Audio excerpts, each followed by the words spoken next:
السلام علیکم ناظرین، آج میرے ساتھ ایک ایسی باپردہ بہن موجود ہیں جو کہ اپنے مسائل اور اپنی زندگی کی تلخ حقیقتوں سے بہت پریشان ہیں۔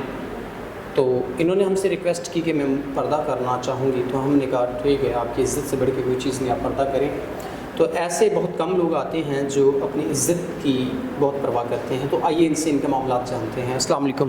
وعلیکم السلام۔ اچھا بہن، مجھے بتائیے گا زندگی کے کیا معاملات، کیا پریشانیاں، کیا الجھنیں ہیں جن کی وجہ سے آپ پریشان ہیں؟ میں اس معاشرے میں اکیلی رہتی ہوں۔ یہ معاشرہ ایسا ہے کہ اکیلی لڑکی کو قبول نہیں کرتا۔ میں اپنے گھر میں اکیلی رہتی ہوں اور گھر کے سارے کام خود اکیلی سنبھالتی ہوں۔ جب گھر سے باہر نکلتی ہوں تو لوگ مجھے گندی نظروں سے دیکھتے ہیں، میری عزت لوٹنے کی کوشش کرتے ہیں، مجھے طرح طرح کی باتیں کرتے ہیں۔ اس معاشرے میں رہنے کے لیے میرے ساتھ کوئی سہارا نہیں ہے۔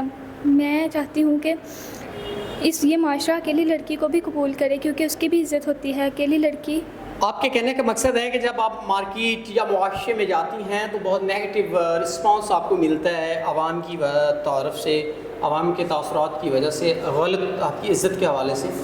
تو ناظرین، بہن نے واضح طور بتا دیا کہ ان کی عزت کے حوالے سے کافی ان کو خدشات ہیں، پریشانیاں لاحق ہیں۔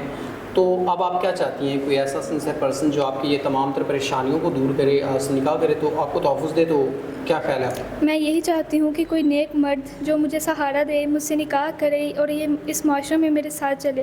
یہ معاشرہ ایسا ہے کہ اکیلی لڑکی کو قبول نہیں کرتا، کیونکہ وہ اکیلی ہوتی ہے، تو اس لیے اس کو طرح طرح کی لوگ باتیں کرتے ہیں۔ میں چاہتی ہوں کہ جو مرد میرے ساتھ ہو وہ اس معاشرے سے مجھے بچائے اور میرا محافظ بنے اور میرے ساتھ چلے۔